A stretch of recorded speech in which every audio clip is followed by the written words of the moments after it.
Hello friends, आपका AF education academy में स्वागत करते हैं। दोस्तों, इससे पहले मैंने शिक्षण कौशल से संबंधित कुछ वीडियो प्रोवाइड की है, आप लोगों ने पढ़ा होगा। और जितनी भी वीडियो मैं प्रोवाइड करूंगा, शेयर करूंगा, वो बहुत ही बेनिफिशियल रहेगी। आप सब लोग को एग्ज़ाम में क्वेश्चन मिल सकते हैं। आप सब लोग उसी पैटर्न से पढ़ाई करते रहिए और जो सिलेबस है उसको आप फॉलो करें, ठीक है। तो मैंने आपसे कहा है कि मैं सुपर टेट के जो भी सिलेबस हैं सब कवर करूँगा, है ना। इधर वीडियो को देने में थोड़ा सा गैप हो जा रहा है, कुछ प्रॉब्लम है, इस वजह से ऐसा हो रहा है। लेकिन ये है कि मैं पूरे सिलेबस को कवर करूँगा। ये टेम्परेरी प्रॉब्लम है, लेकिन अब रेगुलर कोशिश करूँगा कि आप सब लोग को सुपर टेट की वीडियो प्रोवाइड करूँ। और आप सब लोग ज़्यादा से ज़्यादा मेरे चैनल को सब्सक्राइब करें। अगर वीडियो पसंद आता है तो लाइक और शेयर भी करें, और बेल आइकन को भी प्रेस कर दें, इसलिए कि नोटिफिकेशन जो भी दें आप सब लोग को मिलती रहे और आप लोग वीडियो को सबसे पहले देखें, ठीक है। तो आइए शुरू करते हैं। इसमें पहला पॉइंट है एनएल गेज की शिक्षण कौशल से संबंधित परिभाषा क्या है। तो गेज की अगर परिभाषा आती है, अगर आप इसको पढ़े रहेंगे तो आसानी से टिक लगा सकते हैं। तो गेज की जो शिक्षण कौशल से संबंधित परिभाषा है आपके स्क्रीन पर दिखाई दे रही है कि शिक्षण कौशल वे विशिष्ट अनुदेशात्मक क्रियाएं व प्रक्रियाएं हैं जिन्हें शिक्षक कक्ष में अपने शिक्षण को प्रभावशाली बनाने के लिए उपयोग करता है। ये शिक्षण की विभिन्न अवस्थाओं से संबंधित होती हैं तथा ये शिक्षक के निरंतर प्रयोग में आती हैं, ठीक है। तो ये डिफिनीशन आप पढ़ लीजिएगा। क्वेश्चन नंबर नेक्स्ट देखते हैं, डॉक्टर वी के पासी की क्या परिभाषा है। तो शिक्षण कौशल से संबंधित वी के पासी की परिभाषा है, शिक्षण कौशल छात्रों के सीखने के लिए सुगमता प्रदान करने के विचार से संपन्न की गई संबंधित शिक्षण क्रियाओं का व्यवहारों का समूह है। क्वेश्चन नंबर 3, तो ये भी परिभाषा है मैकिन्टायर तथा वाइट के अनुसार जो शिक्षण कौशल की परिभाषा दी गई है। तो उसके हिसाब से हम यहाँ देखते हैं कि शिक्षण कौशल शिक्षण व्यवहार से संबंधित वह स्वरूप है जो कक्षा की अंतः प्रक्रिया द्वारा उन विशेष परिस्थितियों को जन्म देता है जो शैक्षिक उद्देश्यों की प्राप्ति में सहायक होते हैं और छात्रों को सीखने में सुगमता प्रदान करती है। नेक्स्ट क्वेश्चन है पुनर्बलन कौशल क्या है, इसके लाभ रीइंफोर्समेंट क्या है। तो पुनर्बलन से तात्पर्य छात्रों द्वारा जिस क्रिया से पुनः बल मिले, कार्य करने के लिए पुनः बल मिले, तो उसे हम पुनर्बलन कौशल कहते हैं। जैसे पुरस्कार मिलने से छात्र के अंदर धनात्मक पुनर्बलन होता है। अब जैसे अवार्ड मिला, स्टूडेंट बहुत खुश हो गया, उसके अंदर एक ऊर्जा का संचार हुआ, है ना, उसका मनोबल बढ़ा।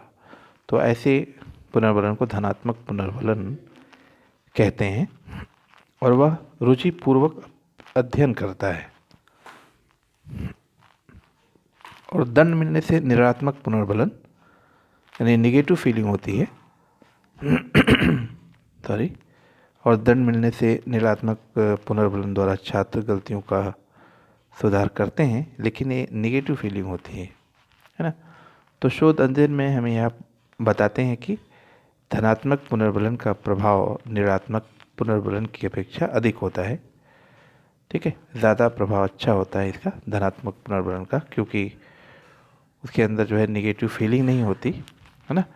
जो स्टूडेंट है वो खुश होकर के प्रसन्नतापूर्वक काम करता है। लेकिन निगेटिव फीलिंग में, निगेटिव पुनर्बलन में, नकारात्मक पुनर्बलन में तो कुछ स्टूडेंट जो है नकारात्मकता का शिकार भी हो जाते हैं। अतः पुनर्बलन कौशल का अभ्यास इस प्रकार कराया जाता है कि शिक्षक धनात्मक पुनर्बलन का प्रयोग अधिक से अधिक तथा ऋणात्मक पुनर्बलन का प्रयोग कक्षा शिक्षण के क्षेत्र में कम से कम करें। पुनर्बलन कौशल के घटक हैं, है ना, कंपोनेंट्स ऑफ रीइंफोर्समेंट ऑफ। यहाँ देखिए नंबर 1, प्रशंसात्मक कथनों का प्रयोग, पुनर्बलन का समुचित उपयोग, हाव भाव तथा अन्य अशाब्दिक संकेतों का प्रयोग, छात्रों के सही उत्तरों को श्यामपट्ट पर लिखना, छात्रों के विचारों एवं भावों से अपनी सहमति प्रकट करना। शिक्षण एवं प्रशिक्षण में नेक्स्ट हम क्वेश्चन करते हैं कि शिक्षण एवं प्रशिक्षण में क्या अंतर है। तो शिक्षण और प्रशिक्षण में क्या अंतर है, तो टीचिंग एंड ट्रेनिंग में क्या डिफरेंस है। यहाँ आप देखेंगे शिक्षण एक व्यापक संप्रत्यय है जबकि प्रशिक्षण एक विधि मात्र है ना। तो ये भी डिफरेंस है। नेक्स्ट है शिक्षण का क्षेत्र व्यापक है और प्रशिक्षण का क्षेत्र क्रियात्मक पहलू से संबंधित है। अनुदेशन, नेक्स्ट क्वेश्चन है अनुदेशन क्या है ना, यानी इंस्ट्रक्शन। अनुदेशन क्या है, तो अनुदेशन वह प्रक्रिया है जो शिक्षार्थी को उसके उद्देश्यों के प्रति जागरूक करती है। अनुदेशन की निम्नलिखित विशेषताएं हैं। नंबर 1, अनुदेशन छात्रों की बुद्धि पर रखता है। अनुदेशन एक विधि मात्र है। अनुदेशन का संबंध ज्ञानात्मक उद्देश्य से है। अनुदेशन के द्वारा तथ्यों के ज्ञान पर विशेष बल दिया जाता है। नेक्स्ट क्वेश्चन है संप्रेषण क्या है। तो दोस्तों ये जो टॉपिक है सब इम्पोर्टेंट है, इसको पढ़ते जाइए। संप्रेषण क्या है, तो संप्रेषण शब्द को अंग्रेजी में कम्युनिकेशन कहते हैं। कम्युनिकेशन शब्द की उत्पत्ति लैटिन भाषा के कम्युनिस से हुई है। इसका अर्थ है सामान्य या कॉमन। संप्रेषण एक ऐसी प्रक्रिया है जिसमें व्यक्ति अपने ज्ञान, हाव भाव तथा विचारों का परस्पर आदान प्रदान करता है तथा प्राप्त विचारों व आदर्शों को समान तथा सही अर्थों में समझने और प्रेषण करने में उपयोग करते हैं। ठीक। एडगर डेल महोदय ने कहा संप्रेषण विचार विनिमय की मूड में विचारों तथा भावनाओं को परस्पर जानने तथा समझने की प्रक्रिया है। ठीक। नेक्स्ट क्वेश्चन, भटनागर ने किन सिद्धांतों का विवरण प्रस्तुत किया, तो शिक्षण अधिगम के सिद्धांत का विवरण प्रस्तुत किया। किसने प्रस्तुत किया, भटनागर ने। क्वेश्चन नंबर 9, गेज ने शिक्षण अधिगम के सिद्धांत के बारे में अपना मत कब प्रस्तुत किया, तो ईयर बताना है। 1963 में दिया था गेज ने। नेक्स्ट क्वेश्चन, शिक्षण अधिगम के सिद्धांत को मनोवैज्ञानिक रियान ने कितना बताया है ना। तो यहाँ ये प्रिंट हो गया है।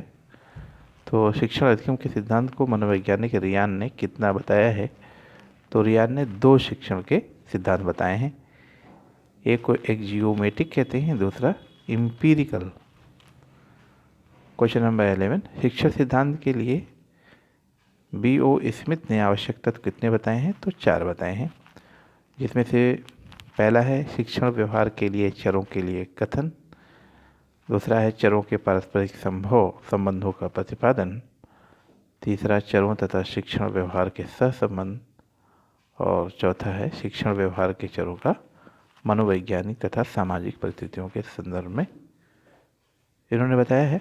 तो दोस्तों मैं एक बात और बताना चाह रहा था कि जो मेरा एक टीचिंग एप्टीट्यूड है, जो मैं वीडियो आपको प्रोवाइड कर रहा हूँ, अभी स्क्रीन से आपको टीचिंग कर रहा हूँ, लेकिन मैं कोशिश कर रहा हूँ जल्दी से जल्दी ब्लैक बोर्ड से आपको समझाऊँगा ताकि सारी बातें क्लियर हो सकें।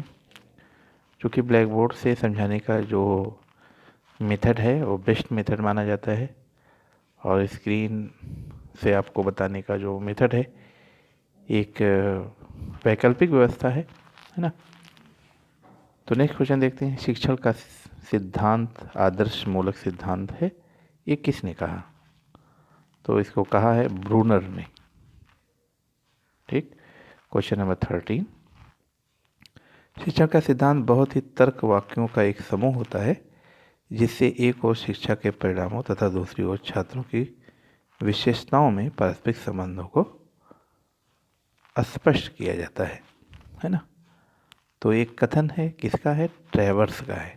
क्वेश्चन नंबर 14, व्यवहार के कारण में परिवर्तन होना अधिगम है, ये किसने कहा है, तो ये गिलफोर्ड ने कहा है। नेक्स्ट है व्यवहार के अर्जन में उन्नति की प्रक्रिया ही अधिगम है, इसे किसने कहा, तो इसको स्किनर ने कहा है। ठीक। क्वेश्चन नंबर नेक्स्ट,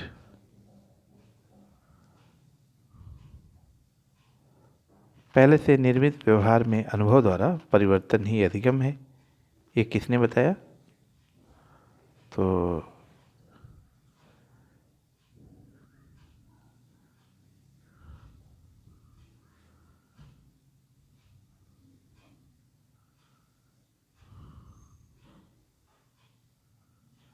इसको कॉल्विन ने बताया।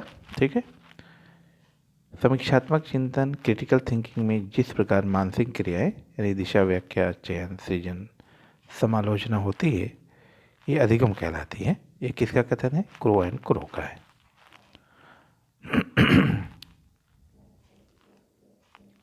अधिगम प्रक्रिया को कितने कारक होते हैं? अधिगम प्रक्रिया के कितने कारक होते हैं? तो 8 कारक होते हैं। पिछले वर्ग के बच्चों की शिक्षण समस्या का समाधान किसने किया? है ना, तो ये है इटार्ड और सैन्योन ने।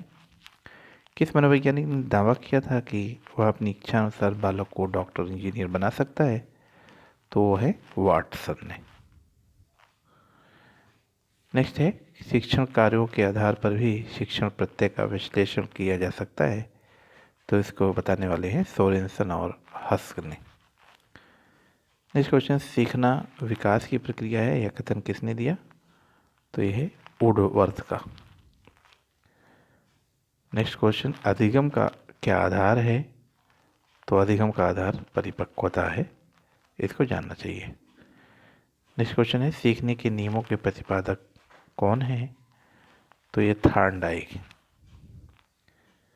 नेक्स्ट क्वेश्चन, नवीन ज्ञान और नवीन प्रक्रियाओं को प्राप्त करने की प्रक्रिया अधिगम की प्रक्रिया है? तो ये कथन है वुडवर्थ का। अधिगम की क्रिया जीवन पर्यंत किस रूप में चलती है? तो ये चेतन या अचेतन रूप में चलती है। अधिगम किसी परिस्थिति से भिन्न ढंग से कार्य करने की क्षमता है जो कि परिस्थिति के अनुसार पूर्व अनुभव के कारण आती है। यह कथन किसका है? गुथरी महोदय का है। नेक्स्ट क्वेश्चन, अधिगम की प्रक्रिया में कितने चरण हैं? तो 4 चरण हैं। हल का सबलीकरण सिद्धांत है, कैसा सिद्धांत है? तो अधिगम का सिद्धांत है। नेक्स्ट क्वेश्चन, स्किनर का सक्रिय अनुकूलन सिद्धांत किस प्रकार का सिद्धांत है? तो ये भी अधिगम का सिद्धांत है। सूझ का सिद्धांत किसका सिद्धांत है? कोहलर का है। ये सब टेट की क्वेश्चन है। अनुकूलित अनुक्रिया सिद्धांत के प्रवर्तक कौन है? तो पावलोव। क्लासिकी अनुबंधन सिद्धांत में कौन से तत्व पर सर्वाधिक बल दिया जाता है? तो पुनरावृत्ति पर बल दिया जाता है। थॉर्नडाइक का संबंध कहाँ से था? तो अमेरिका से था। मनोवैज्ञानिक पावलोव का प्रयोग किस प्रकार आधारित था? तो किस पर आधारित था? तो कुत्ते पर था, है ना।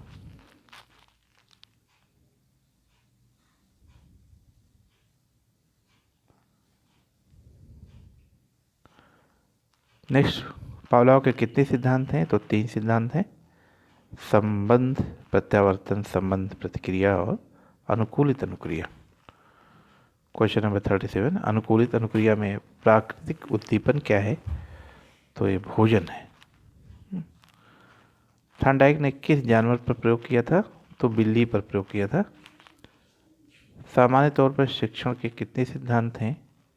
तो 6 हैं। सीखने द्वारा सीखने का सिद्धांत, क्रिया द्वारा सीखने का सिद्धांत क्या माना जाता है? तो ये भी एक शिक्षण सिद्धांत है। तो दोस्तों, इस तरीके से मैंने 40 क्वेश्चन कवर किए। और ये नेक्स्ट क्वेश्चन देखते हैं, शिक्षण के सामान्य सिद्धांत कौन कौन हैं?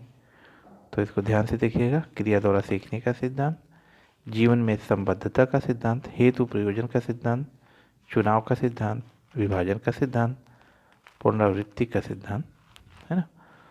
तो इस तरीके से मैंने जो क्वेश्चन कवर किए हैं वो इम्पोर्टेंट हो सकते हैं। आप सब लोग इसी पैटर्न पे पढ़ते रहें, और अगर कोई प्रॉब्लम होती है तो आप कमेंट भी कर सकते हैं। ठीक है, तो मिलते हैं नेक्स्ट वीडियो में। अगर जो स्टूडेंट मेरे चैनल को सब्सक्राइब नहीं कर सके हैं तो प्लीज़ वो सब्सक्राइब करें। अगर वीडियो पसंद आता है तो लाइक भी करें, शेयर भी करें। मिलते हैं नेक्स्ट वीडियो में। आपका लास्ट में सब वीडियो देखने के लिए बहुत बहुत धन्यवाद।